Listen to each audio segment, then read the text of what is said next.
Welcome to the 161st edition of Make Pro Wrestling Majestic again. I am Tigerhite. And I am MPWMA. And I am still your champion, and I will most likely be the champion for the rest of the month. Now, there is not a whole lot of drama, but a few things. Let me do this. So, Jobber Nation continues to absolutely destroy Ricochet. He continues to respond to random people. And why? I don't know.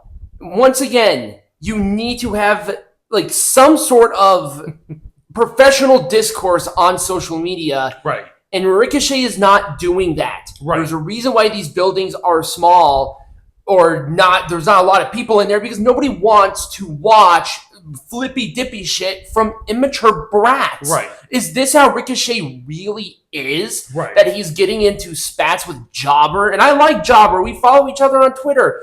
And then Jobber cut a promo on Ricochet. And he did a better promo than Ricochet could ever. Well, then and he's not a wrestler. Right. He's just some random guy. But it's just funny to see the absolute downfall of Ricochet because, if this is how he's going to act, then he deserves it. Right.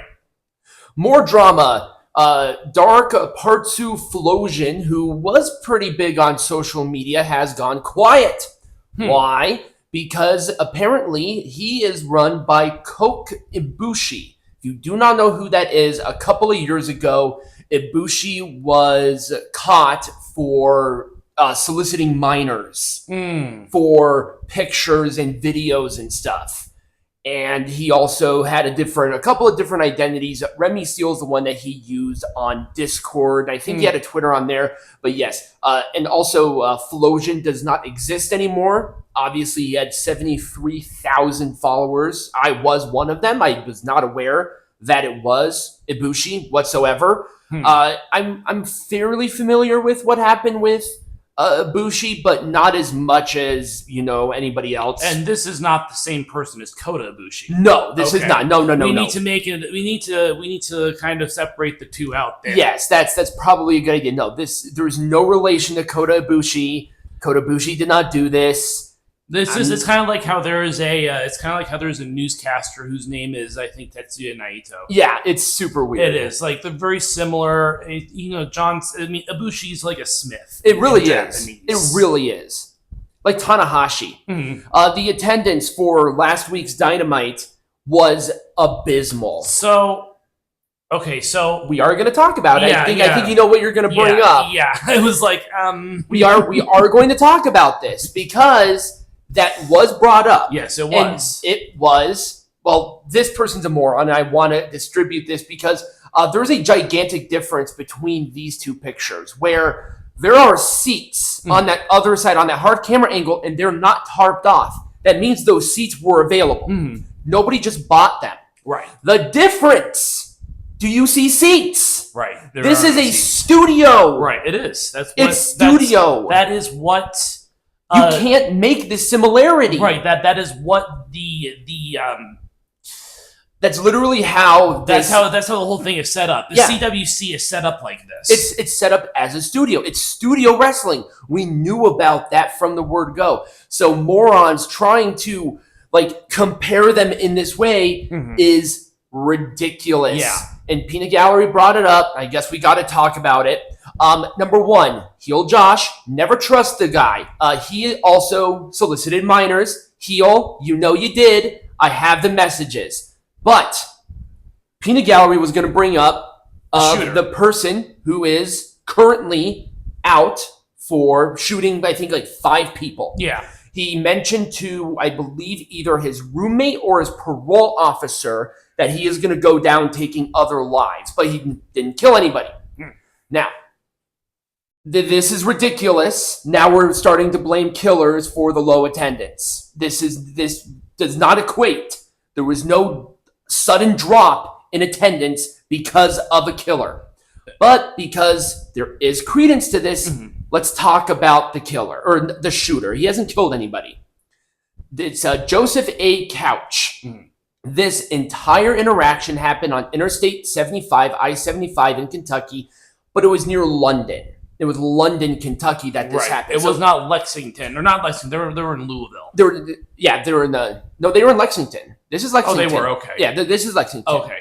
So too many L names in Kentucky. There really is. But I wanted to bring this up because there is credence to it. Is that this person is armed and dangerous? He has stated that he's going to attack more people, and this was a very rural area that this happened. Yeah, so there is no evidence that he made his way towards. Is there any evidence that he made his way towards Lexington? Okay, no. Yeah, see, that's what I thought. Yeah, so I'm like, if he said that he was going to go to Lexington, there might be more credence to something like that. Also, nobody pointed out that they were surprised that the show was running. There was no lockdown order because of this.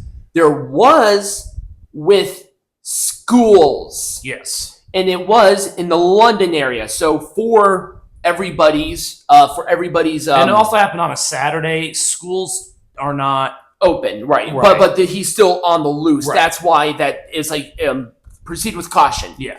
Now I put this up because I wanted to show how far it is. So the area that's highlighted in red, that's on the lower right side of the screen for you. In that area, that is the county that the original shooting took place. Mm-hmm. And I-95 right, goes all the way up. No, it's 75. Yeah, it's I-75. You said 95. I'm pretty sure I said 7. It doesn't matter. But you see that there is a fairly large gap between Lexington and London where these shootings occurred. Right. This is an hour and a half away. Now, he was in the car and he could theoretically drive up to Lexington, but using an active shooter as an excuse for low attendance is the most ridiculous thing I have ever heard. I have heard now shooters. I've heard weather. I've heard it's Warner Brothers Discovery's fault.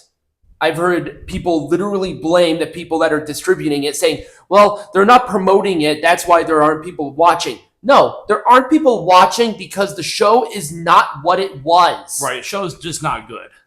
This is not an excuse for anything. And for the actual victims, I personally find what Heel Josh said and people backing him on that insulting, because that is a real life, legitimately scary situation, and you are using that as an excuse for the low attendance for a wrestling show. That's how low you're going. Now with Heel Josh, I'm not surprised, but anybody who defends this, get a job, because this is getting out of hand. When WWE's attendance was bad, it was Vince McMahon's fault, because it was Vince McMahon's fault. He was the one booking the show.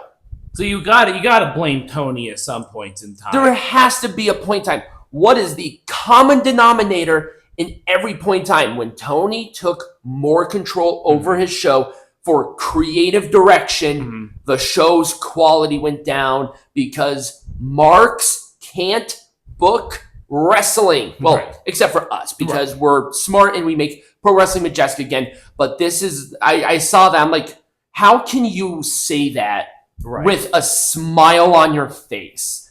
It's horrible. So that's it for drama. Peanut Gallery. We're going to talk about some stuff. Yes, we got some news.